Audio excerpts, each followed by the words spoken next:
photographing squirrels? You're fired. Chief, the planetarium party. Oh, right. You're unfired. I need you. Come here. You don't have any friends. Nobody likes you. Not listening. Not listening. I shot him 6 times. I shot him in the heart. This guy, this man, he's not human. You think you could steal from us and just walk away? Yeah.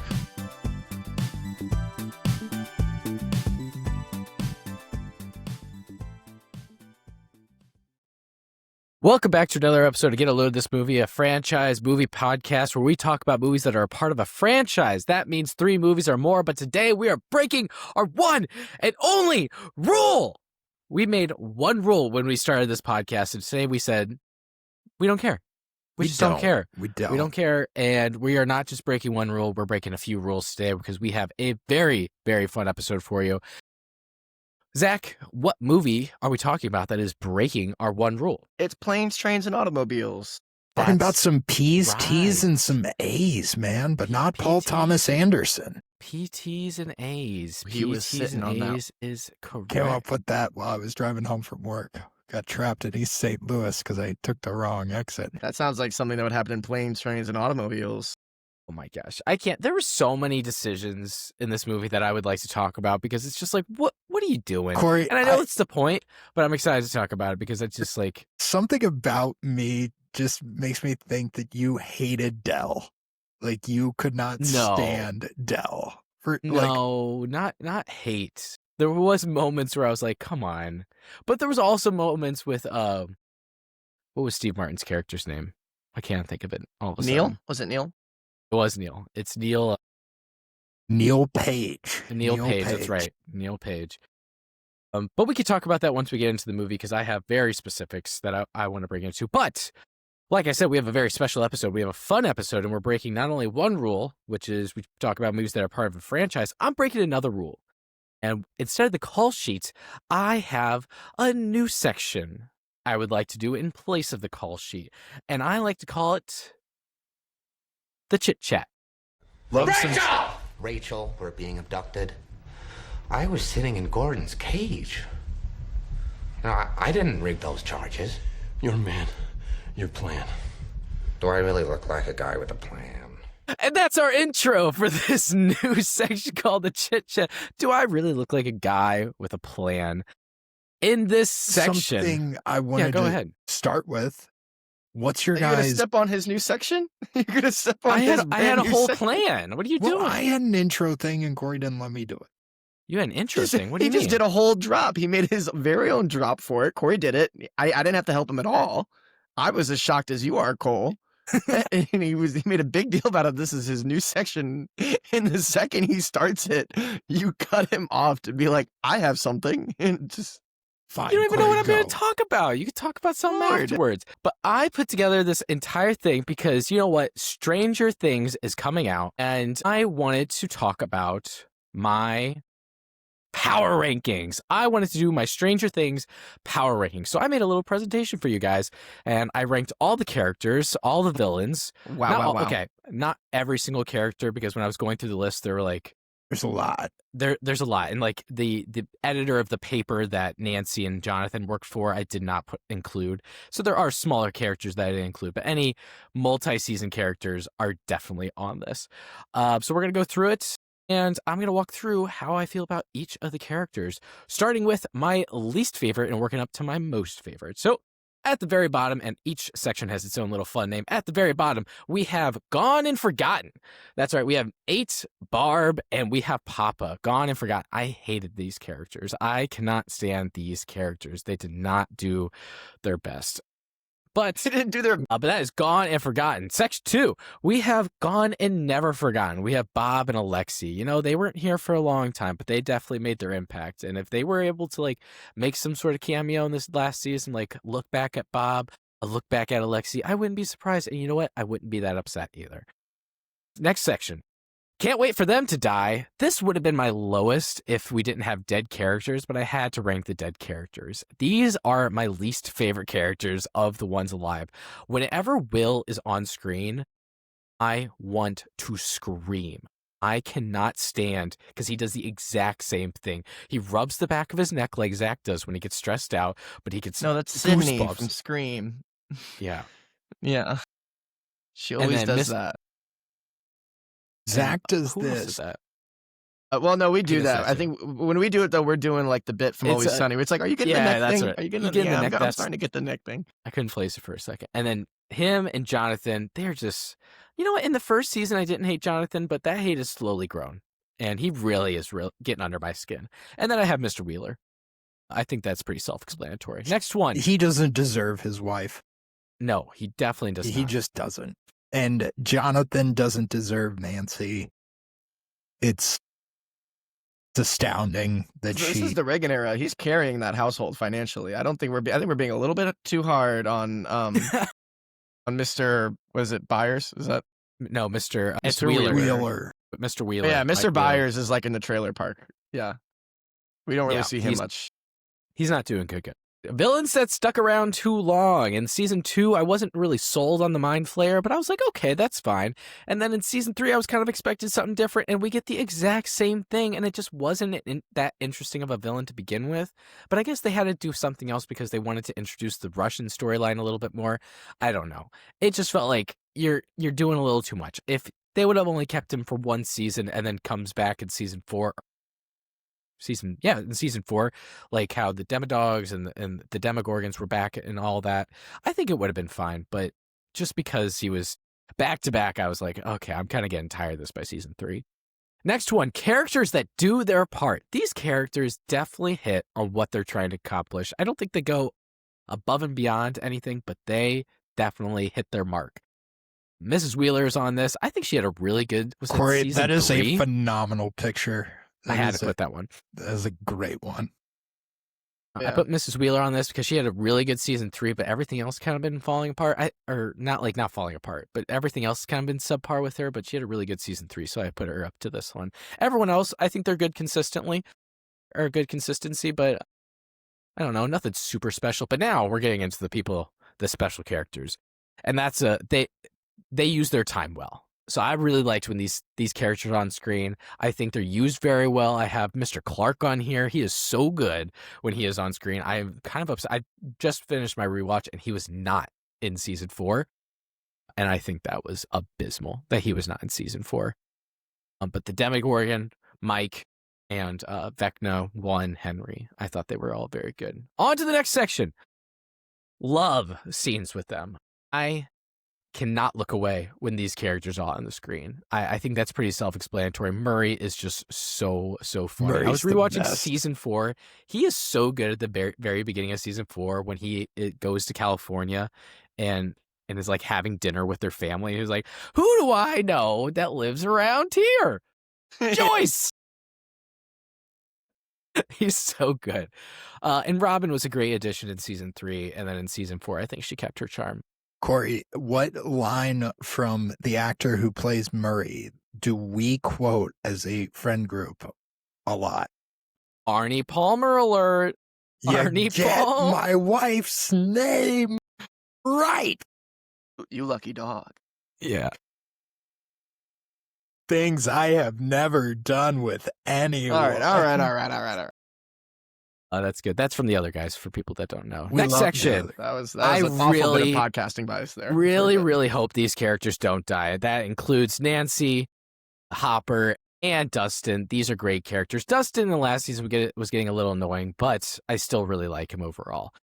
I think all these characters are very, very strong. Like I said, for the past 3 sections, they all have been. And then we get into the top dogs. The best characters in the show. Hands down, best part of the show. And that is Steve Harrington and 11. They are incredible. I really wanted to do 11 and then Steve as like the top dog because honestly, Steve carries the show in so many ways. I love Steve. I have a feeling that Steve's going to die in this next season. I don't know. I have a feeling, and I may not finish the season if that is before the last episode. So yeah, just preparing you guys for that. So that has been my power rankings. I want to do that little from the first segment of Corey's little chit chat corner.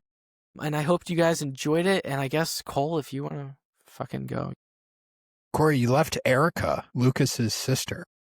Yeah, I didn't really know how to rank her because she had like a big part in 3. She kind of had a big part in 4. Well, she had a big part. She did have a big part in 4, but she had like a big part in 3, and it kind of like kept up in 4, but then it like halfway through it kind of stopped and then picked. I don't know. It was kind of hard to rank her, and I didn't really have a super big opinion of her either way, because it wasn't like I disliked her, but when she was on screen, it was kind of like a net neutral, and I felt like I had an opinion about all these characters. So that's why I did. Also, lack of Robin is. Robin was on there. Robin was? Let me, since you weren't paying attention the first time, let me reshare. I just don't remember you mentioning her. Robin is right here. Robin's right there. Under Murray. Oh, yeah. I got sidetracked by quoting the other guys. Yeah. Robin is right there. Robin's great. Really like that. She's in the section. Can I go back? Yeah. Love scenes with them. That's her section. Love scenes with them.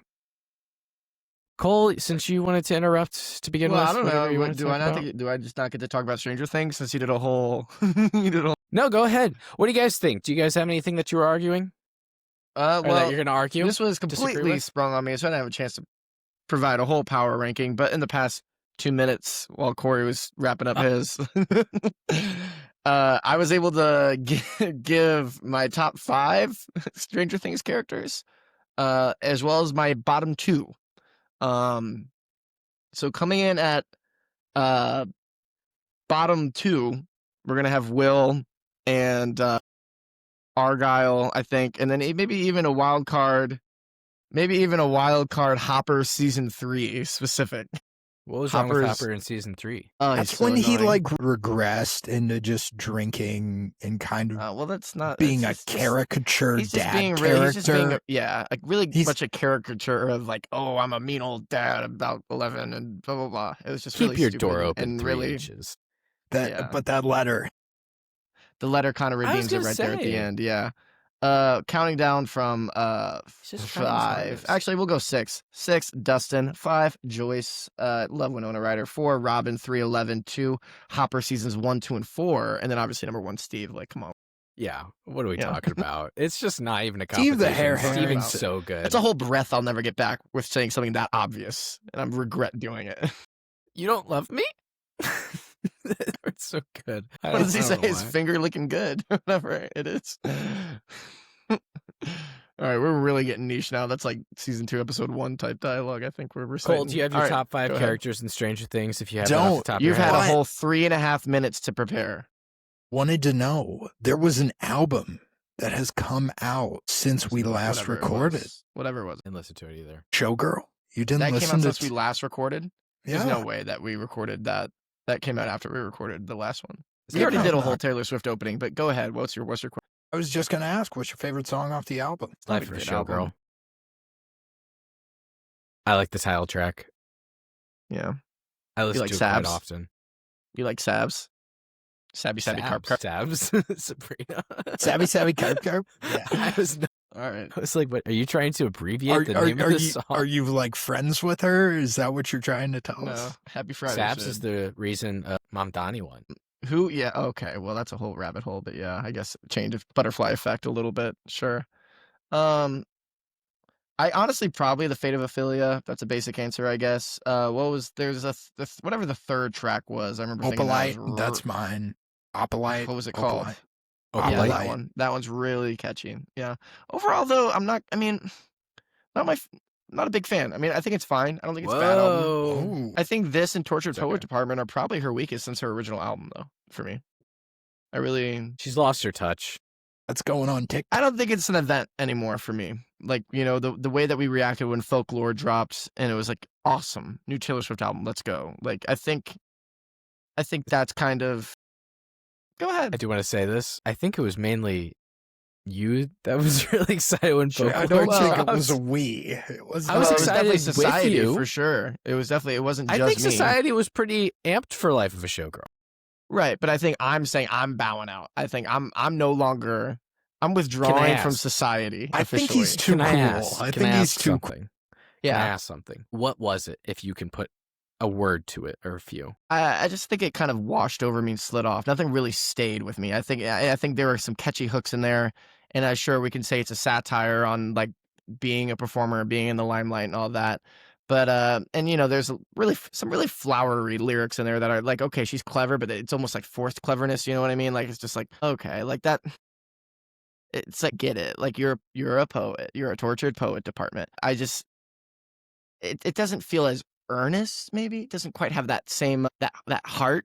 Underneath it, that beating heart. Yeah, the Tia Dama. And maybe, part. and again, Sorry. maybe by design. Sorry. Maybe by design. Because I think I read a whole argument that this album was a satire on, it was like from a character's perspective, not actually Taylor Swift perspective. This most recent one. Yeah. And I was like, okay, that's interesting. And Tortured Poet, I thought had higher highs in this album. I think it also just went on way too long. And this one is mercifully short compared to that one. So that's a positive. Whoa.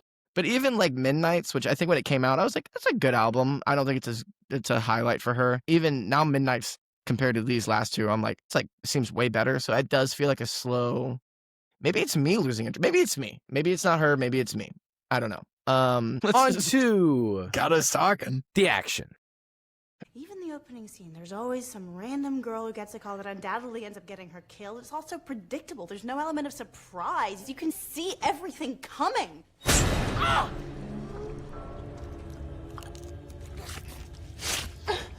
Did that surprise you?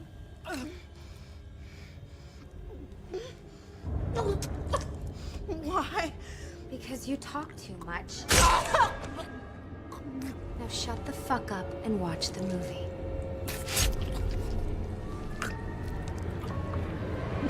We're talking about it. Cole, I completely forgot what happens in this movie. Can you please remind me what happens in this movie? Okay, I guess I can. Neal Detroit, Page is a you'd say, tense headed. advertising executive in New York, struggling to get home to his family in Chicago 2 days before Thanksgiving. After a chaotic day trying to hail a cab, one of which he loses to a young Kevin Bacon, he loses another to a stranger, Del Griffith, a talkative shower curtain ring salesman. Neal's flight is delayed and rerouted due to a snowstorm, and he ends up sitting next to and being slept on by Del on the plane. The flight is diverted to Wichita, Kansas, forcing the pair to share a hotel room, where Neal's patience snaps and he insults Del, leading to one of the greatest speeches in film history. Del, hurt but self-accepting, admits his flaws, softening Neal's anger.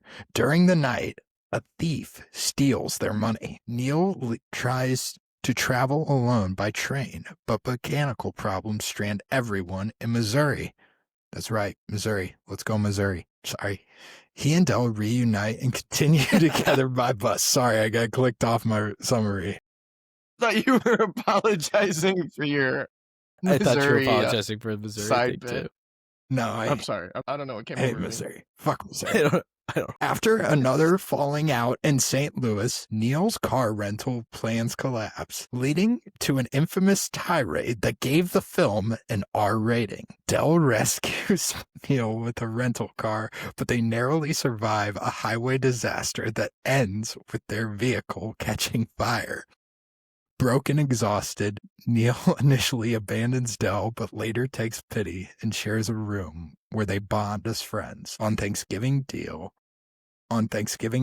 realizes Del is homeless and widowed. He invites Del to celebrate with his family, bringing their journey full circle. So he was homeless.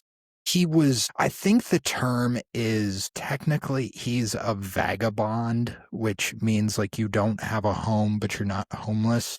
Like you can afford a home, but you just keep moving. Yeah, so he's a traveling salesman, so he lives in like hotels and off deals that he makes with people, but like he doesn't have a home. Like he doesn't have a set home, you know? Okay. I didn't have something I was complaining about to start off with, but I waiting will. for one. I do have a prompt that an overwhelming thought that I kind of wanted to start off with. And we've talked a lot on this podcast, whether it's in different movies, about could we see a different actor playing the same character? And then we say like, oh, it'd be a very, very different movie, yada, yada, yada. I don't think there is anyone quite like Steve Barton. Touch it. I think Steve Martin is so good at what he does. And this might be me, I might be biased, I don't know. I love Steve Martin, and I think it just, when watching this, I was just, I couldn't imagine anyone else. You know, like I was connecting this movie very much to Tommy Boy, right? And like a Chris Farley and John Candy are a very similar characters. Chris Died Farley's around probably the same age too. Sadly, really, I didn't know that. Candy was about 40. Chris Farley was like. But there's 33. no Chris Farley room in between the bathrooms and the bottom floor of Mel Natal at UCLA. Not yet. Just a John Candy room. Sorry. But when I was going over it, I think Chris Farley and John Candy and their roles are both very, very good, right? And not to say that David Spade is bad in his role, but I think Steve Martin in this role, which is a little bit different than that one, I just think he is so good and delivers in such a variety of ways. I think he goes from very sincere to a very animated character so easily, and then snaps back just like a rubber band, and there's nothing that you miss. And I don't know if there's anyone quite like him. You know, I feel like, not to say that John Candy oh my gosh, I just said his name 3 times. Chris Farley. Not to say that those guys are a dime a dozen, because they are definitely not. Those guys, both of them, are very, very unique characters and very, very unique actors that brought something very special to comedy, something very special to the movies they were in. But I feel like there are more actors that can play characters like that. You know what I mean? Does that make sense? I feel like there are more people like that than there are like Steve Martin. And I feel like he is almost a secondary thought. I agree, but I movie. also don't, because I think it's the other way around. I think you could put another actor in Steve Martin's role and it could work very well. For instance, I could see Eugene Levy in that role, and I think it would work really well. I could see Dan Aykroyd in that role, and it would work really well. I could see. I think I wasn't saying that you could replace John Candy very easily and it would be the same movie. I don't think that's true. I think both of them really carried this movie together. I'm just saying I feel like Steve Martin doesn't get enough credit for what he does bring to the comedies that he's in. I think he's great. I specifically I'm rewatching the running scene where he's fighting for the cab with Kevin Bacon. And while it's like very serious and he's running seriously in one shot, there's one scene where he's like high-kneeing it, throwing his suitcases up in the air. Like, he's so good. He's got his head back like this. He's like. You don't see that anymore. He's just incredibly animated, but then it cuts to like him falling and almost getting hit by a cab. So it's this serious moment that John Hughes just threw this little like slapstick piece of comedy in the middle. We're misusing the term serious here. It's definitely not. If you listen to the music there's nothing serious about that moment. I mean, I agree. He's a good physical performer. It's serious in that we know the stakes in the scene, why it's important for him to get this cab. Okay, Zach, maybe you miss your flight and you don't get to come home for Thanksgiving. How would that make you feel? No, I'm just, I shouldn't have said anything. It is very funny. I just don't think it's it's a whimsical moment. It's a slapstick moment. In terms of movie stakes, it's not that bad. Yeah, I don't think anything in this movie is supposed to be very serious besides the very last scene. This is a good jumping off point there, Corey, because I actually kind of politely disagree with that. And that I think one of the strong points of this movie is that there is... No, Corey, wait, no, come back. Disagree with me. Don't ever disagree with me. Corey, don't go. I'm sorry. What I was just going to say is that, there's a lot of silly humor in this movie, but I think there are moments of like actual, genuine, I guess we could call it just drama, to use a really basic general term, but like I wrote this down. This was a big moment for me where I was like, oh, thank God. Like a third into this movie, maybe not even, when Del has already been pretty annoying. And I think Steve Martin's character hits his limit overnight while Del is being a very loud sleeper. And Steve Martin's like just preparing to leave. Like, I can't do it. And he just lets him have it. Really lays into him. I feel like most movies or a lot of movies would put this blow up. This was always coming at some point. You knew that something like this was probably going to happen. But you'd assume it happens like at the second act break before the end of the movie. And and they make up by the end. This happening early enough to where they are both putting it out there, both honest with each other. And it's kind of funny, but it's not like directly played for laughs because Steve Martin's being mean, but it is clever. And honestly, there is also part of, at least speaking for myself as an audience member, kind of satisfying with what he's saying. Because it's like, yeah, I mean, honestly, Jesus, shut up. Right. To Del. Yeah, he's being a little mean. But also it's like, thank God this is not just like pent up the whole time. And we are just like the whole movie is just him being more and more annoyed and more annoyed. We're just waiting for this scene to happen, just that we know is happening. The fact that it happens early and they put it all out on the table and they're on the same level with each other, I think that is a huge strong point for this movie. Obviously, this whole movie hinges on their relationship, and the fact that it's not leaving things unsaid, at least not those things unsaid, all the way till it's almost over. The fact that it's all on the table that early, I think, is a big part of why I'm on board for it. And then, yeah, even John Candy's response, even though I agreed with what Steve Martin was saying, John Candy's response, like, you know what, like, I like me, like, my wife likes me, my clients like me, I'm the real article, like, that whole part right there, it doesn't make me forgive him for being that annoying, like, because that Where stuff is have I still, seen like, that speech? Family probably Guy. on Twitter or that. Family Guy. Peter right, Peter verbatim steals it in an episode of Family Guy. Either way, all I'm saying is just, like, I was like, okay, fair enough. You know, like, you, at the end of the day, the most important thing is if you're a nice person, and he is a nice person.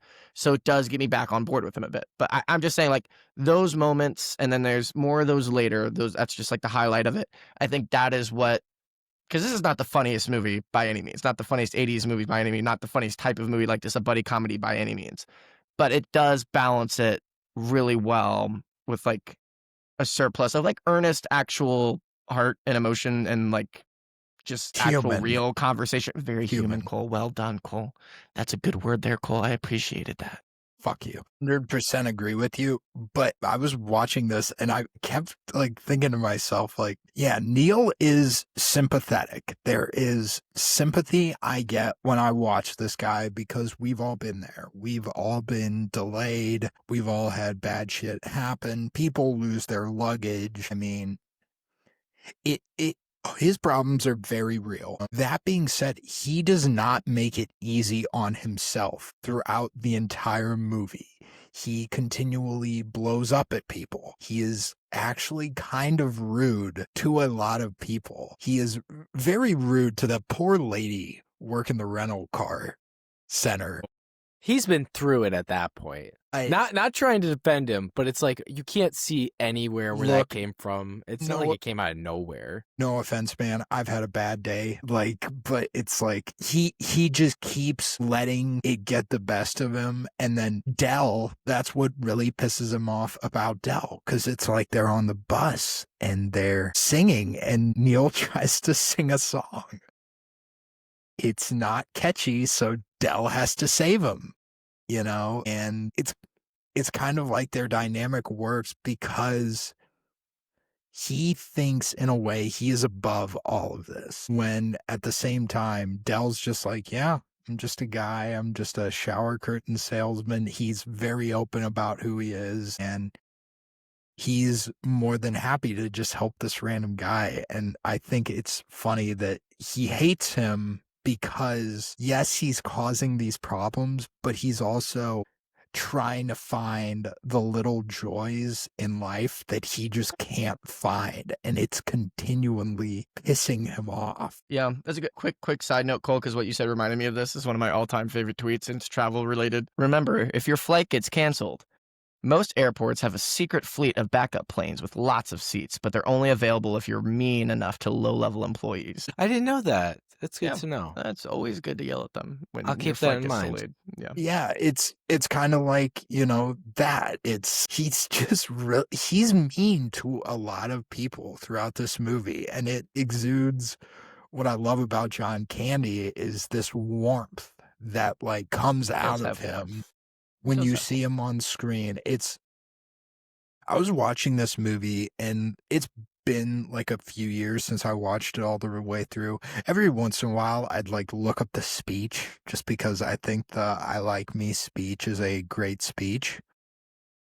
But top 5 speeches in cinema history go: Braveheart, Rocky Balboa, Independence Day, I Like Me, Do you think And this is one of the top 5 speeches in cinema? personally, I love it. I feel like if we actually interrogated that, then you'd probably back down. I feel like if we had some options. Well, you got to give me options. But Pearl, the end of Pearl, when that 10 minutes. that's a no, when she's monologue. when she's That's not a speech. That's a monologue. Okay. That's just what I think. of when I Marge think and of Pearl. Fargo when she's talking to the Movie. Peter Stormare in the back seat, and she's like, "All for a bit of money." You know, it's not profound. I mean, well, it's profound, but it's simple and it's not overstated. Dead Poets I only have Society. this here because I wrote down this list for some other episode we did. I was gonna say this sounds like a familiar conversation. I love Dr. Loomis's "The Blackest Eyes," the doll's eyes thing, and obviously I have this on the Jaws episode, so probably I guess these are monologues, not really speeches. Probably Independence Day. Yeah, that's a good answer. That's a speech. I haven't seen that one in a while. I have to watch that one again. We will not go quietly into the night. Billy Madison. This is similar to the puppy who lost its way. That's probably my number one. Ending, of course, with Nib High football rules, and then the moderator saying, like, that was the dumbest thing I have ever heard. It did not come anywhere close to a coherent thought. Everyone in this room is now dumber from having heard it. Add on to my point, though, John Candy just exudes this warmth that when you see him on screen and when he says these things, even though they could be annoying, it's like seeing an old friend that you haven't seen in years to me. So you like really, really like this movie. I love John Candy. He does seem very huggable. I would love to hug that guy. Probably looks like he gives great hugs. Like Cool Runnings, Uncle Buck, Stripes. I mean, Okay, let me say Nothing but something, because I trouble. feel like we're treating John Candy in this movie as a very non-flawed character, but I feel no, like he's flawed. He's flawed. Well, okay, but He's you weren't annoying really as hell. saying that. You kept saying like He's a you kept nice going guy, back but he's and forth. annoying as hell. Well, I was gonna say it kind of falls into it, with Neal. His attitude is his weakness and is his flaw, you know, and his actions are very neutral. I don't think anything he does actually delays him, but it's what he says that delays him. You know, Words being- are actions. well, no, it's nothing that he's like. But with Dell, he's smoking a cigarette, throws it in the back seat. He's messing around when he's dancing to the mess around. He puts it in. Great. He's like, "We gotta rock the car," and then he puts it in reverse and slams into the back, or slams into the motel. He is eating or he's drinking beer in the bed. Like it is. You these Steve are Martin's like card for the rental. yeah, without telling and him. he's yeah. It's just like he is a very, very flawed character. Can we, and I can we talk understand about that scene for a second where he Which throws one? a cigarette in the backseat of the car? Yeah, Mess go ahead. around. That was fun It's the slapstick. anthem. Here we go. But like, we just know trouble's a brewing. But at the same time, when the solution is sitting right in front of you, and the solution is slow down and pull over. Like, oh, you can't hit no one. It's not like, wasn't he like, he's driving. The highway's empty. Take your foot off the gas. John Hughes Stop kind driving. of makes For it what? a point to show us that there is nobody on this highway. Exactly. It's while just like, Dell dude, is being Dell. oh, he can't reach the steering wheel because his jacket's caught. He's clearly driving. His feet are still reaching the pedals. That means if his foot is hitting the gas, it too can hit the brake. And just slow down. Let me remove my jacket. He's acting like the car is a runaway train and he can't stop it. See, It's- these are the actions I'm talking about. That like I understand where it's that you was the scene where definitely it should. almost lost me. It almost lost me. I was like, but, like- okay, this whole bit is predicated on absolute nonsense that he can't just stop the car. Yeah, That's the And whole you bit of cars is you definitely- can stop them. You can start them and you can stop them. you definitely should not be rude to people that don't have anything to do with the problem that you are facing, because that is just Dell unfair has and like. everything to do with the problem he is facing, so it's okay to be rude to him.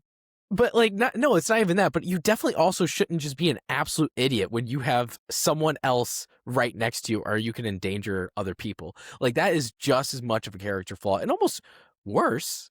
If you ask me, I would rather get yelled at and cursed at than almost be put into a car accident. You know, like I think I would take that 10 times out of 10.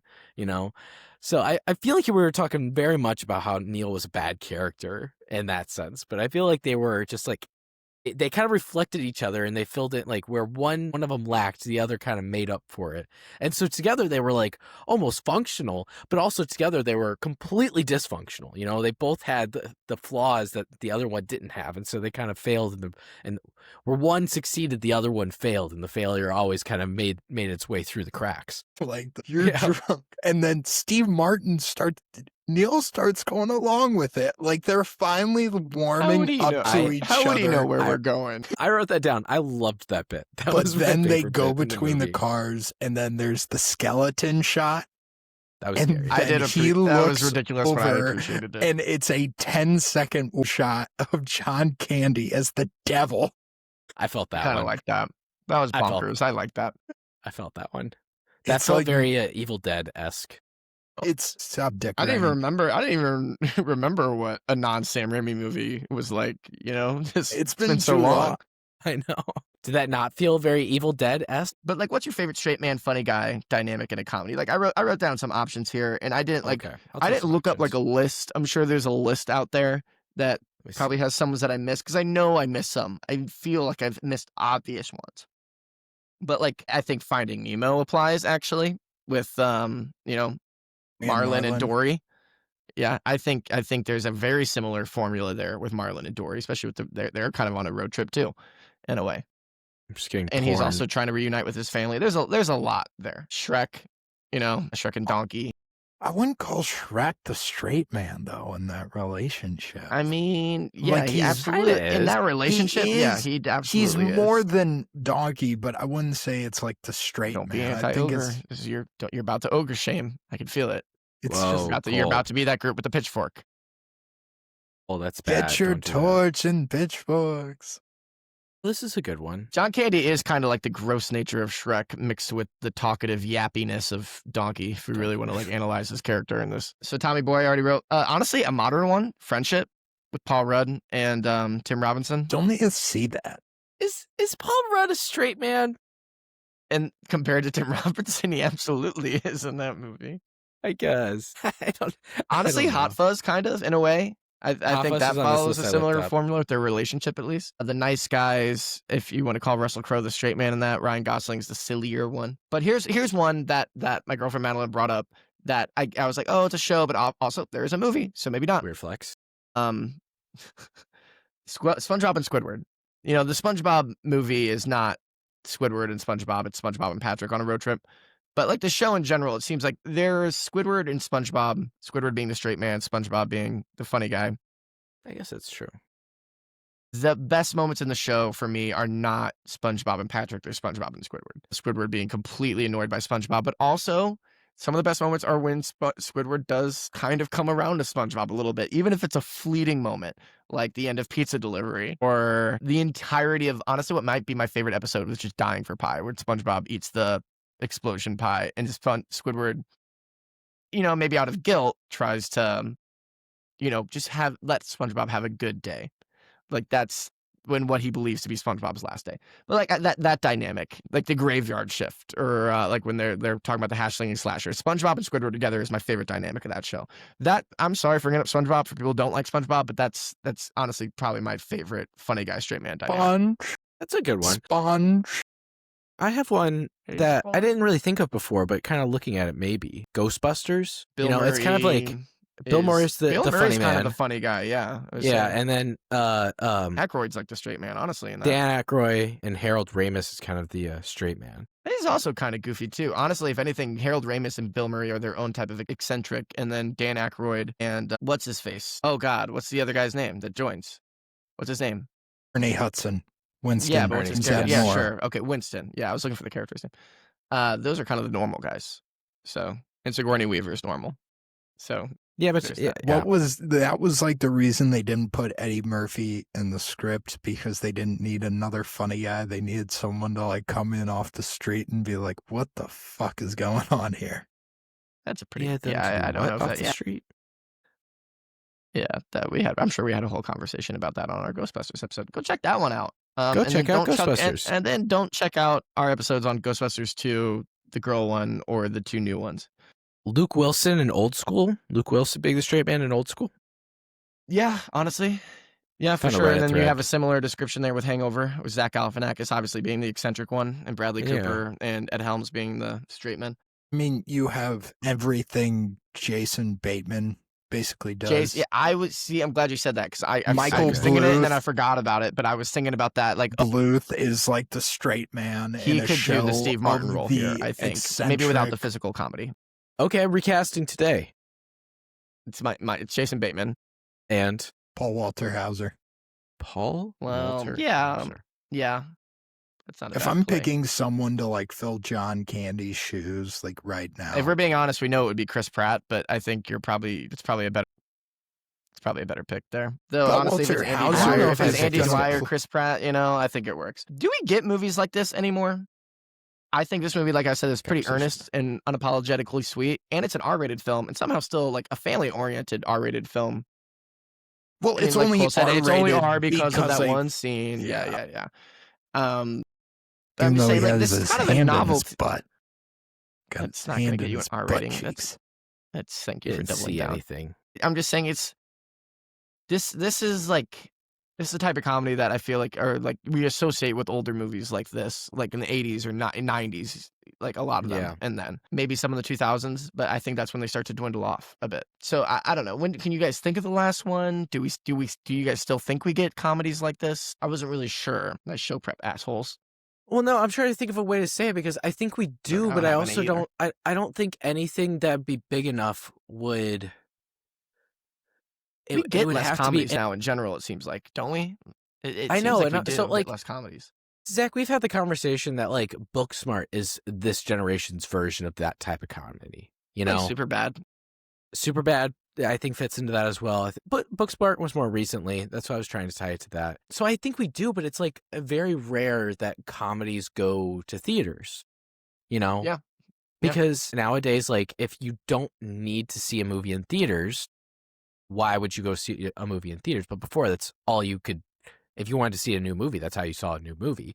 And now they come out on Netflix, Hulu, and Amazon Prime all the time.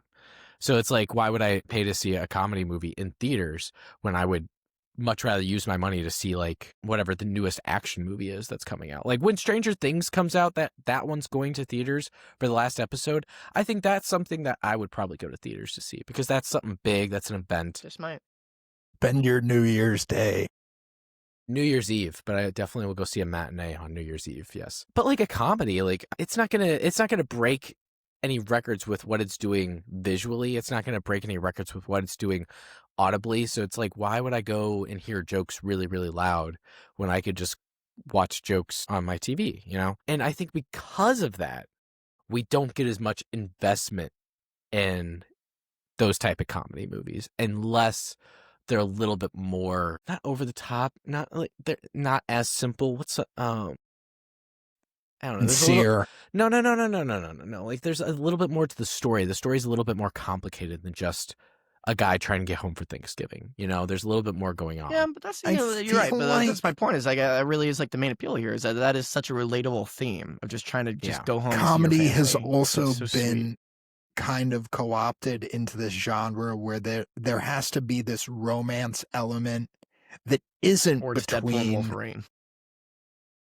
but it's like I in love this the attitude movie, behind we that. know he's just trying to get home to see his family, but there's like no really big kiss at the end of the movie. That docked it a whole star for me. Yeah, the sincere moment at the end of the movie is when he realizes like he did have this meaningful connection with Dell. It's similar to, yeah, like Zach said, He Hot decides he wants to be with Fuzz. Dell instead of his wife. That would Hot have been good. That's a Fuzz movie I'd say. is That's a like- big movie. It's a But, blockbuster. like, That's a you- big swing there. It just gets co-opted because there needs to be that romance element when the romance element can be in this friendship and you can create these moments in the friendship similar to how they did in Hot Fuzz, where you can take out the female like love interest Yeah, get them and- out of here. and give the dialogue to Nick Frost and it works. Nick Frost would be a good John Candy character. But I also think Yeah, Did Shaun you the Dead guys kinda ever- fits the straight gun buddy guy comedy setup too? one of them days with I did Kiki not see Palmer that, and no. SZA. Maybe that is an example. I heard that was quite funny. Didn't catch it. It was really good. It was really I good. had kind of an example, but I feel like it's almost kind of a drama comedy. But like The Holdovers, I feel like was a kind of a funny, like it had some laughs, and it really does have like a lot of heart, and that's part of You why I were loved supposed that to be movie. looking after me. That's just a really good movie, The Holdovers. Corey, I don't know if you saw it. No, I saw it with Paul Rudy Giamatti. Giuliani. Yeah, Paul Giamatti. Not that guy. No, you're No, I thinking of saw it. It was Borat good. 2. But that, I mean, even The Holdovers, that didn't go to theaters. That came out on Did it not? Prime. No, that came out on Prime. That was Think that that was a was- straight to streaming. How about And so, like, yes, you still get movies like that, but that one is a good case because it's funny, it's got good heart, but it's a little bit more complicated in what it's trying to do, but not overly expensive with what it's trying to accomplish either. You know, they can make it for pretty cheap, but it's a little bit more than just a comedy. Corey, The Holdovers came out in theaters. It grossed $45 million. Did it actually come out in theaters? I thought it was Dumbass. straight to- Apologize. Issue your apology and take some time away. I will be taking some time off, and I will not be issuing an apology. Well, kind of on this topic, John Hughes is kind of a comedy name, you know, in terms of he has like that's his brand. He has like a lot of those comedies I was talking about, 80s and 90s, mainly 80s for him. I think obviously the one that I love is Ferris Bueller. I think that is Head and Shoulders my favorite one. I I know you just got some chills. Yeah, I saw it. Did you catch I counted 3 Ferris Bueller cameos in this movie in terms of like Whoa. actors from Iris's Ferris Bueller. dad. Versus Dad, the Yeah, sure was. the teacher. Yes, Ferris's yes, when he teacher. was doing the airlines. And the ticket taker later. Yeah, she's a The secretary. ticket taker later. The Taker later. yeah, with the big hair, and she's putting her pencils in the hair in Ferris Was Bueller. Was that the 3? She's yeah, that's the taking 3 them I out. counted while watching the picture. Did you guys recognize the guy driving the truck? It was that Darth Vader. is that who I remember seeing him in the movie, but I don't remember who he was. But I remember being like, who the hell is that guy? I know that guy. And then Darth I had Vader? to confirm it that it was in fact Gennaro from Jurassic Park. Was that who you're talking about? Hey, Dr. Connors. Dr. That's Connors? Dylan Baker. Dr. Connors from Sam Raimi's Spider-Man. How about that? No, I did not catch that. But yeah, I guess now that you say that, I could see that. I was thinking but there is the lawyer from Jurassic Park is in there somewhere. I don't remember where I saw him, but he was in the film as well. He was the motel guy. Yeah, perhaps that was it. Okay, so you have John Hughes directed $17 movies. and a nice watch. I've only seen 3. This was He's only the directed fourth- 8. yeah, Or he only yeah. directed 8. He I've wrote. only seen 4. I've seen 4 of the 8, and then for some reason I thought Home Alone was his movie, but he only wrote it. I guess Chris Columbus directed that. Is that right? Yeah, Doug? he. Chris Columbus, who appar- is now signed on to officially direct Gremlins 3. Is that right? Oh, So Corey, you got to get on that. But yes, the 4 I've seen are 16 Candles, Breakfast Club, Ferris Bueller, and this. And Ferris Bueller is easily my favorite of the 4. easily. Yeah, You haven't like seen by Pretty in by Pink? like a pretty wide margin. No, I've not He seen didn't do Pretty in Pink. He wrote Pretty in Pink, didn't direct it. I do want to see Weird Science, and I do want to see Uncle Buck. But Is Uncle Buck Curly good? Sue and It's She's Having really a Baby, good. I know nothing about. So I will say that this I don't know if there's a hot take, but like I said before, I've seen with Ferris Bueller, this Breakfast Club, 16 Candles. I can pretty easily rank them. Okay, go Ferris ahead. Bueller, this, and then Breakfast Club, 16 Candles. So I do think this is better than the Breakfast Club. Why do you hate John Hughes? That they're all John Hughes, but why do you hate Detention? I don't know. God, just looking at this list, he wrote basically every his teen Yeah. movie, but only directed like 4 of them. Cole, you said you like Uncle Buck a lot, right? Is that what you said?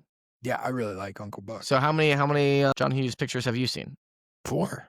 I've never seen Pretty You know in what? Pink. Let's throw Home Alone in there Directed. too. He didn't direct Pretty in Pink. Just as the Yeah. 8 he directed. Let's throw Home Alone in there as well and make it fun. And if we're throwing Home Alone in there, I will say that Home Alone is my second favorite. If that kind of lets Should you we- paint a picture of where this is. Should we throw in Flubber? I'm gonna say Ferris Will not Bueller change my than rankings at all. I haven't this, seen it. but it's like super close. Like it's like this. Ferris barely edges this out just because of the fondness I have for Ferris and Cameron's dynamic, and then The Breakfast Club. I'm gonna put The Breakfast Club above Home Alone. Actually, Uncle Buck, The Breakfast Club, and then Home Alone. If I had the headphones like Corey does, I would do the guy taking off the headphones reaction meme when you taking. Home Alone was my last one. Yeah, that's what it was. Yeah. Corey's the only one that still wears those headphones. Yeah. That's what I have. Don't. Well, I guess I brought up John Hughes because is there another comedy, like a director, creator that you think is synonymous with comedy? I feel like for like in the more recent times, or at least in the 2000s, it would be like Judd Apatow. But Judd Apatow, Adam McKay back in the day. That's Adam pretty good. He's kind of switched over a bit, but I guess he kind of came. I mean, even while he was doing serious movies, they still kind of had some comedy too. Like Big Short's still like a funny movie. Yeah. Vice. Can I watch Vice? Vice is still a funny movie. Don't Look Up is a comedy, not a hilarious one, but it is a comedy movie. You know, Adam McKay is a good answer, Cole. I like that. Todd Phillips before the Joker movies was pretty much a comedy guy, and I think Hangover and Old School are both two of my favorite comedies. Trip's pretty funny. Road Trip's also a guilty pleasure. It's a pretty funny one. Starsky and Hutch has moments like. So yeah, he's a name. Judd Apatow. Famous comedy directors. I'm sure there's like so many in old Hollywood. You know, got Wes Anderson here. That's definitely a comedy guy. I feel like he's made like exclusively comedies. I would think Ivan Reitman made Meatballs, Stripes, Ghostbusters, Twins, Kindergarten Cop. You would think he did. I don't know why I said it like that. I've not seen a single Woody Allen picture, but he's up there. Mel Brooks, that checks out. I actually not seen many Mel Brooks films. I love Young Frankenstein and. Have you ever Blazing seen Blazing Saddles? Yeah. I've never watched it all the way through. It's been a while since I've seen it, but I have. The parts I watch are like really funny. Yeah. He's got a gun. I was just thinking, just because, you know, there's, I feel like when we think of our favorite directors, very rarely do we think of, oh, that guy who does all the comedies, you know? So, yeah. Well, I saw Taika Waititi, TT. God. Waititi, sorry. Jesus. You know, I used to know how to say it, just I couldn't say it off the top of my head. Sure. I saw Taika on there, and I just don't know if he's up there anymore. You know, I feel like he's made good Thor 4 comedies. lost a lot of goodwill for me. Yeah. I do love JoJo. You ever though. seen What We Do in the Shadows? Yeah. I've seen the film. So I it's haven't like, watched the show. The film's Yeah, him, though. Like, he directed the film with Jermaine Clement. so I don't know. I go back and forth because I feel like even with the ones you were saying, there's always a caveat. It can't be. You could say, like, I don't know, the Wayans brothers, but they're not. They're not what? I mean, this movie's funny.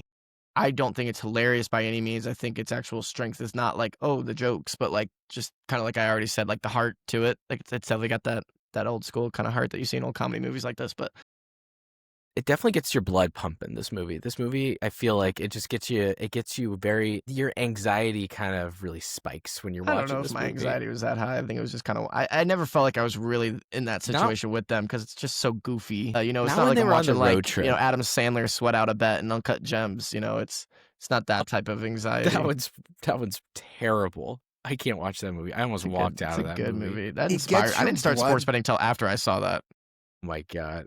It's a It great made you movie. want to. That was the takeaway they were going That was the for. point, right? What is your favorite bit in the movie? Obviously, the airport freak out when he's like, "I want a fucking car with 4 fucking wheels." Like that whole monologue is probably. I think that's the You're clear highlight for fucked. me. That's the best Steve Martin bit there for me. I don't know, the bit where they both kind of slowly look back and see that the car is burning without really reacting at first. I think I appreciated that. Is that the part? Do they look back? One of them looks back. Yeah, and then they the both other look out looks one at a back? time, and then they're just like kind of just like ignore it for a moment. The initial motel arrangement is good, and you know it's one of those goofy like, oh, 2 guys, gross, silly, you know, like kind of like old school, like, you know, just kind of sensibilities, but probably Take didn't my age great. But socks out of the sink. well, sure that, but like I am as goofy as it is. Dude, love John Candy nibbling on Steve Martin's ear or whatever. Like I say, I like how they laying both there. smile after he does it too. You know, they're Yeah, both it's really nice. happy with what happened. You know, it's kind of sad though. Once with the reveal about John Candy's wife is like he's dreaming that he's kind of Nibbling on almost for her a split ear? second that lapse between dreams and reality where he's back with his wife, but it's really just Jesus, Steve dude. Martin and he's got his hand in his ass crack. Ding. Got him That's a rough between wake-up 2 moment, you know? warm pillows. Those are pillows. At first, I thought it know. was just his thighs. It's like, Yeah, It's I mean, gotta be we his all- butt. why are you gonna clip that off? Corey, one thing I wrote what down. really got you? Okay, go ahead. I wrote down, I really liked the wrong way bit. That one was my absolute favorite How of would all he of them, know? where he was like, it's like he says we're going the wrong way. I was like, how does he know where we're going? That's pretty It's good. so good. Yeah, that's really good. It's like, yeah. You know, You're and I know we've going already talked about it. There is the Die. agreement. Yeah, the agreement does kill me. Yeah. Yeah. I know we already talked about it, but that one was really, really funny. I really enjoyed that. I think I enjoyed the bits on the road more than I enjoyed the bits in the air or on the train. I think once they got the car, the movie really The automobiles hits. section of the Yeah, the automobiles of the plane. He trains doesn't and like the automobiles. P's and the T's, but he loves the A. That's right. The A is really good to me. I think that those sections hit better. But the one part that I wrote down that I was like, what in the world are they doing? They are driving from St. Louis to Chicago. A drive that I think all three of us are rather familiar with, you know, not It's like 5 super hours, frequently. 5.5. 5 hours. at most. Exact what I wrote. I wrote down Yeah. for a 5-hour drive from St. Louis to Chicago, I do not care if I leave at midnight. You could not pay me to get off the road after all that stuff that I had gone through. I would be driving straight through. I would drive until I get there and I can take a nap when I get there and enjoy the meal and then go to bed early. Like, you could not, I don't know what in their mind was like, we've had a rough day. Let's just go to the motel. It should have been You like know? him trying to get from New York to like Denver or something. You know, Yeah. like Something where it makes sense that It's they're a John Hughes movie. It has to be Chicago. yeah, I guess that is. I mean, Chicago is fine, but if you're the geography of the whole situation when they That part finally was get a frustrating. car, I was like, I don't know. I thought that part was going to be pretty easy going after they got there, but Tell you what, obviously on not. that topic though, I do appreciate, especially just maybe it's just the bars on the floor because of movies now, never really filming on location. I do appreciate like, oh, we're in St. Louis, we're going to the airport, and it's like you probably could have filmed that anywhere if you like that was convenient. But that is Lambert Airport in St. Louis. That was Not updated was- since. Could was nice. see Yeah, the same old roof. hotel. Yeah, same I everything. drive Millennium by Hotel, whenever that I black go to hotel. when I My dad worked at that hotel, and he said he worked there when they were filming the movie. And so I mean, obviously they're not at the hotel, but he was close enough that he could see some of the production. Oh, And, you know, how about that? what are you going to do? for him. I know I don't have the same, he's not got the same pedigree that Zach's dad has with movies, but Little House on the Prairie. So we chose this because it's a Thanksgiving movie and pretty much one of the only Thanksgiving movies out there. I mean, obviously Cole brought up when we were talking about what a Thanksgiving movie could be. He suggested the movie literally called Thanksgiving by Eli Roth.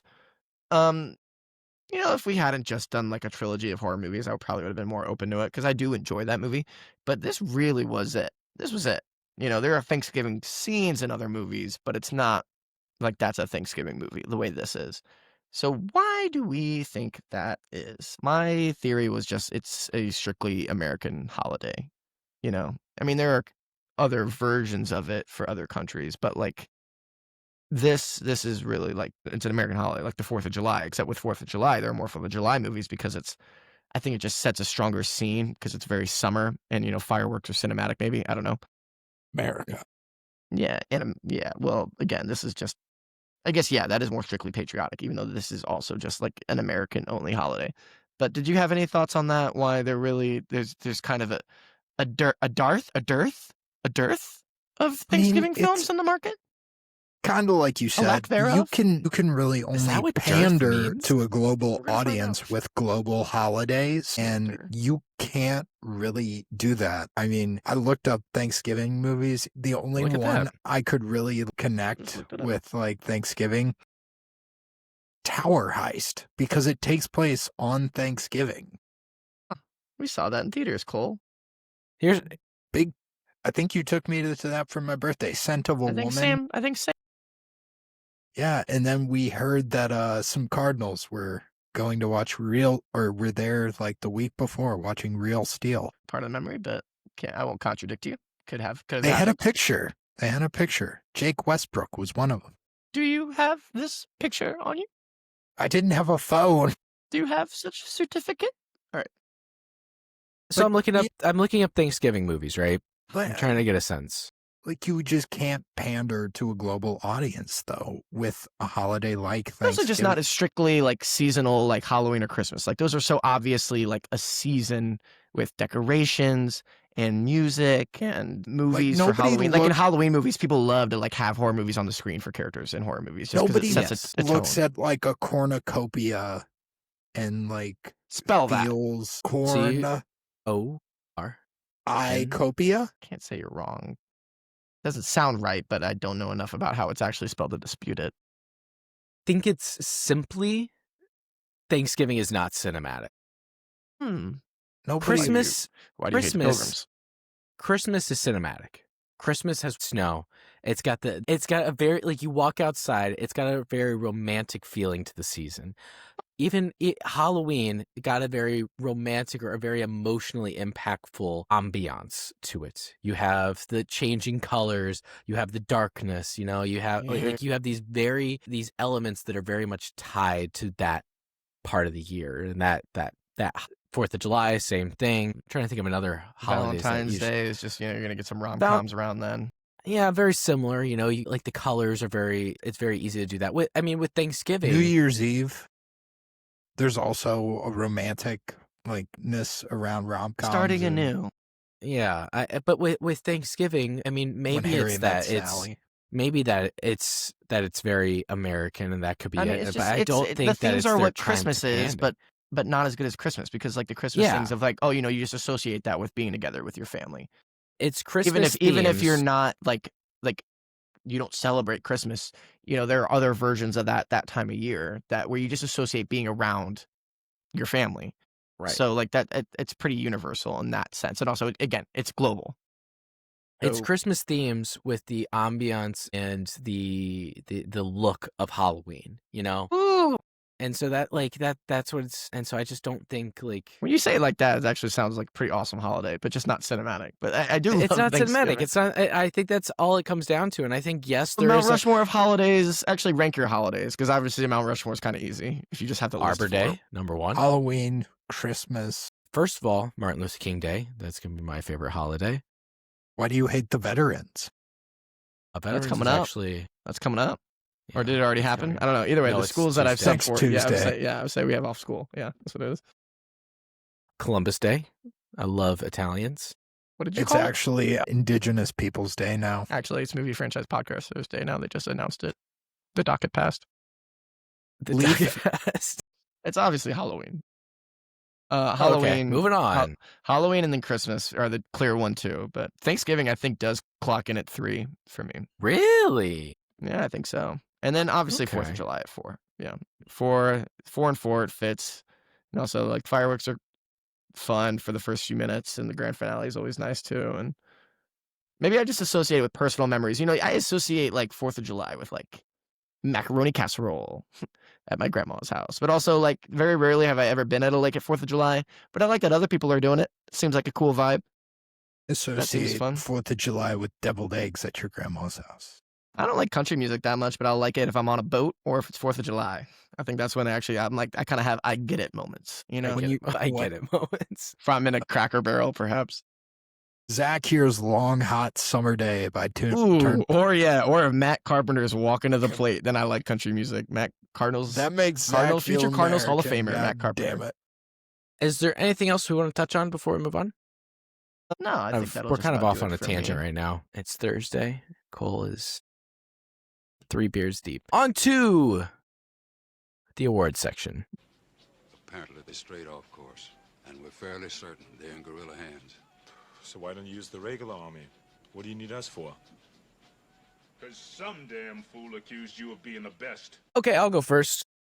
I kind of talked about him at the very beginning. I don't think there's anyone quite like him. I don't think there's anyone that can quite do what he does. I understand that you guys think he could be replaced, but I think even Jason Bateman couldn't bring to this movie exactly what Steve Martin brings to this movie. So Steve Martin is my hands down MVP of this movie. I think even though he was kind of a jerk sometimes, I think that was more of a circumstance. Obviously, when you saw him with his family, that kind of melted away, and that's all he was trying to do. And you can't blame a guy for just wanting to see his family. I don't think that's a character flaw. I think that's a character positive. I don't know, the opposite of flaw. Sounds like you're on Kingpin's side in Spider-Verse. That's what it sounds like there. Can't blame a guy. But yeah, he shouldn't have beat up Spider-Man. Sounds like you would bury Gage in the Pet Cemetery. That's what it sounds like. He murdered Spider-Man. I haven't seen put it the this flick. way. He shouldn't have done what he did. Can't blame a guy for trying. Zach, I'll go next. The whole thesis of that film is you can and you should. But yeah, go ahead, Cole.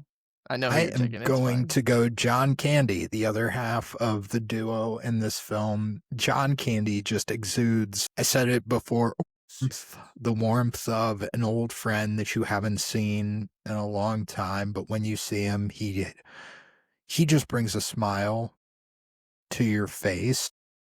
There is an emotionality to his performance that I think is why I love him as an actor. I love him in Cool Runnings. I love him in Uncle Buck. He is arguably my favorite part of the movie Stripes. Why do you hate Home Alone? He's great in Home Alone as the polka king of the Midwest. But yeah, I love John Candy, and I think without him, this movie does not succeed. I don't think it succeeds without Steve Martin either. They are two halves of a whole Played defense there a bit. that just make a perfect pairing in a way that buddy comedies work. Like, I would say comparable Simon Pegg and Nick Frost. I look at those two and I see these guys. I think they're much better than these two. Yeah, love John Candy, R.I.P., Grey Cup champ, 1994. Oh, Argonauts. Did you watch his documentary? I did. It was really sad. Okay, well, don't cry. Really, really sad. Okay. I'm Zach? gonna cry. I'm gonna cry. Side note, Cole maybe crying on the pod reminded me how funny it was in the audio of that Mariners broadcaster after the Mariners blew that lead to the Blue Jays. He started crying on the air, that radio Did that he? they played What a on baby. TMA. Oh, it's so good. All right, yeah. It's so good. Starts crying on the radio the next day. Kevin Bacon. That scene where he's running you down the street serious? for the cab. No, of course Good I'm call. not serious. I actually was I was expecting pretty him to come surprised back. that I thought he was gonna be a recurring villain or an obstacle. But then it's like that means he's also missing his flights and stuff. So I No, don't he's know. trying to go to these places that they just yeah, happen he's to be. actually trying to get to Wichita And then Chicago. it's like at the end of The Night Before where it's revealed like he was an angel bringing Dell and Neil together. Love The Night Before. But yeah, I do like the Michael Shannon scenes in that film.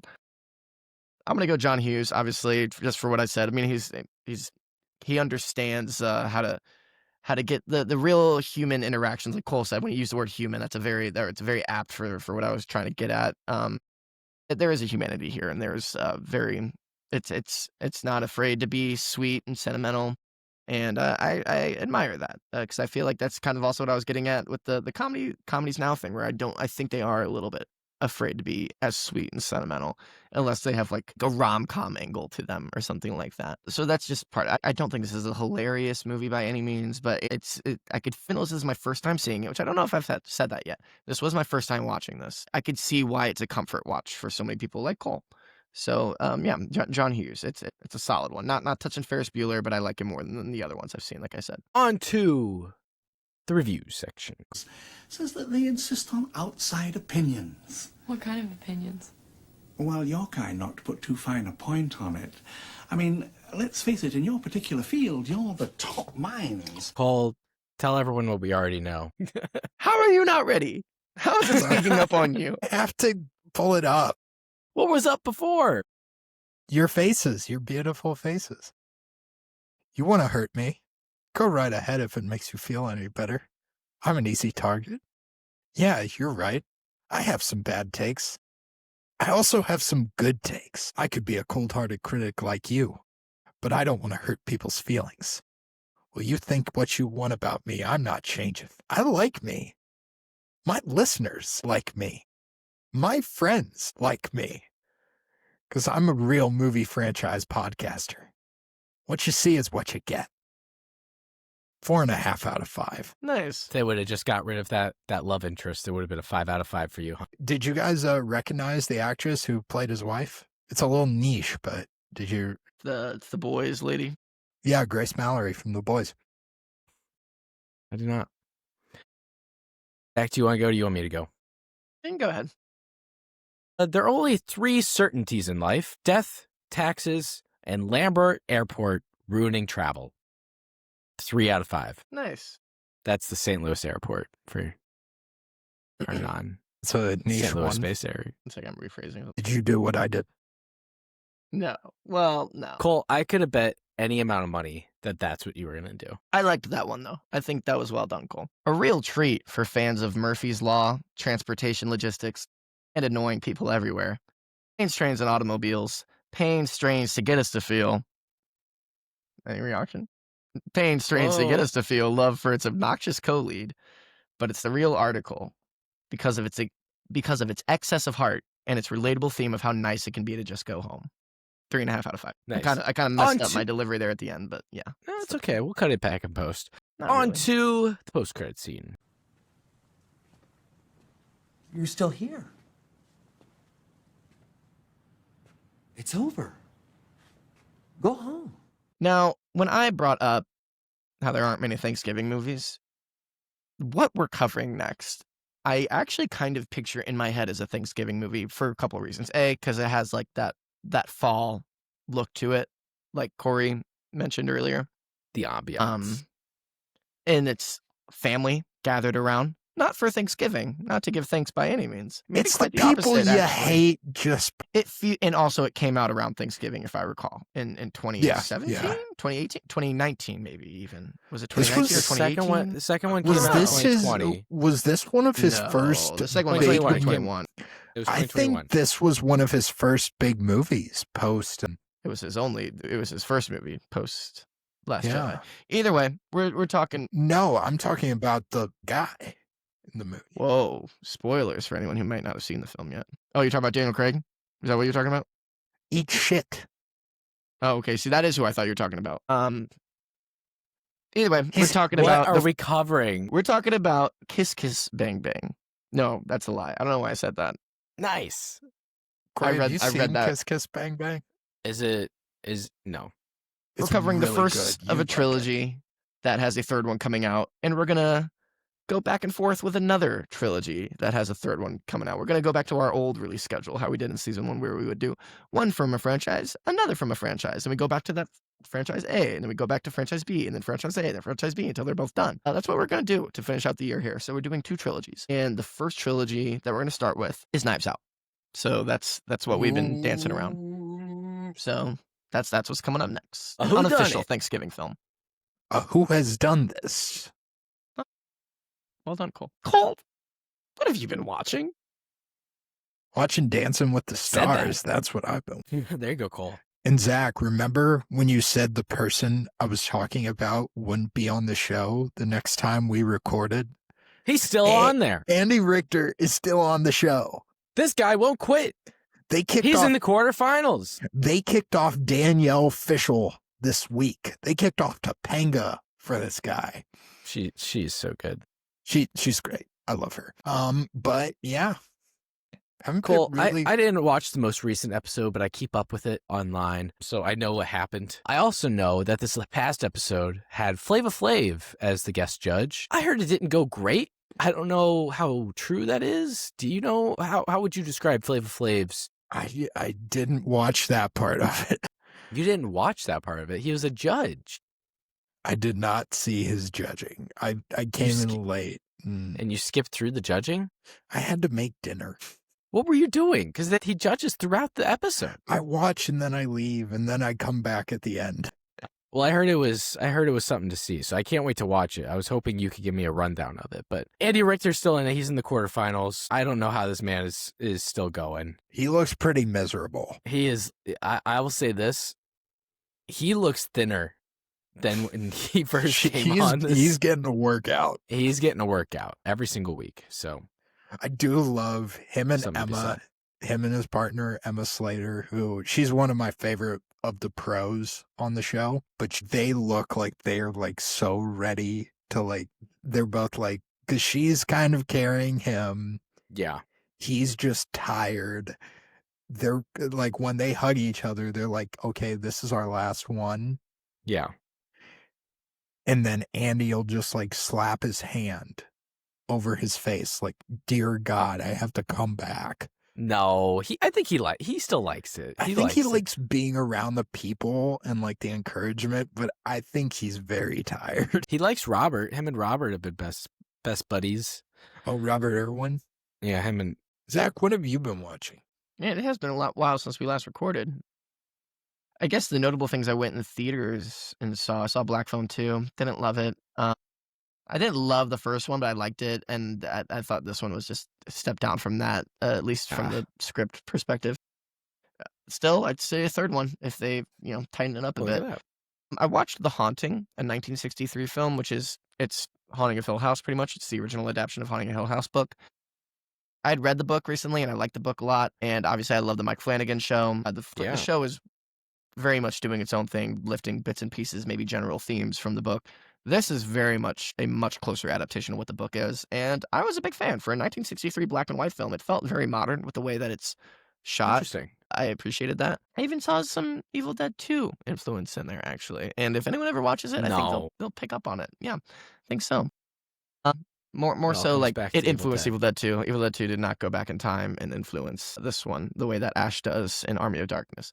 But in terms of a movie I saw in theaters, Begonia, saw that last night, the Emma Stone, Jesse Plemons movie. I have mixed thoughts on it. Overall, I definitely like it, and I do think it's entertaining. I think it kind of gets a little bit... Yorgos's third film in 3 years. He's a busy guy. I appreciate the work ethic. Yeah, cranking him out. It's not my favorite Yorgos movie. I think The Favorite. It's probably still my favorite. Oddly enough, that no pun intended. I think Emma Stone is great, and I think Jesse Plemons should get nominated for sure for Best Actor. I think he's incredible in this. Probably the best I've seen him. I always like Jesse Plemons, as I think pretty much everyone does. I don't know who has a problem with him. He's been on the come up the past couple of years. Like his got one nominated a few scene in years Civil ago. War. His one scene in Civil War is like the highlight of that movie, for sure. That scene is incredible. And What he is kind great of here. American? Whoa.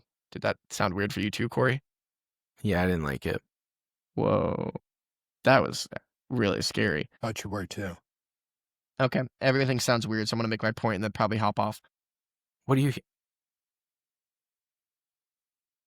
I also saw Robert Englund get his star on the Walk of Fame, which was really cool. It's a walk from my apartment, and I got up there, and I saw it was so hot out, and it was really crowded, but everyone there was just so much enthusiasm, like just so many like horror fans specifically for Nightmare on Elm Street there. There's a guy in full, really good Freddy Krueger prosthetics, baking in the sun, really good, like taking photos with people, and it was really impressive. But yeah, I just know he was boiling under all that makeup in the sun. But it was really cool. It was some good speeches. Eli Roth, who we mentioned, directed Thanksgiving. He spoke. And then Heather Langenkamp, who plays Nancy in the original Nightmare on Elm Street, as well as Dream Warriors. She was there, gave a good speech. Rewatched Nightmare on Elm Street, the original one, and it is kind of crazy to see like how you associate a star in the Walk of Fame with like being really front and center, like a big personality, like center of frame, a star. And people eventually start coming to the Nightmare on Elm Street movies for Freddy Krueger specifically, that in the later sequels. But with that first one, he's really relegated to like shadows and being kind of off-screen vocal deliveries. And it's not a very showboaty performance. Like, it's a crazy character, but he's not like flamboyant or eccentric as he is later. So it's interesting to see where a character that, obviously he's had other things besides Freddy Krueger, but that's really what he's famous for. A guy who becomes a character that becomes that big of a thing to get a star on the Walk of Fame with how understated he is when he starts. And I think that's probably the best version of him before he starts quipping jokes like from the third one on, which I do like that version too. But that first Nightmare on Elm Street is something really special. But yeah, sorry for the diatribe. Corey, I really do think you should watch those films. That first I've seen the first one. Okay, love the first one. Third one's really, really entertaining as well. It's good. Knives Out next. Those movies are streaming on Netflix, and we are covering another movie series that we are hiding for now, keeping that a little bit of a secret, cards close to the chest. And those movies, a little bit of a reveal. They are streaming on Disney Plus, or Hulu's going to the wayside, but they are streaming on Disney Plus. So if you have Disney Plus, you'll be good for those. If you have Netflix, you'll be good for the other ones. But yeah, looking forward to the next one. Can't wait to talk about those movies coming up. But yeah, until then, just keep watching movies. Go Blues.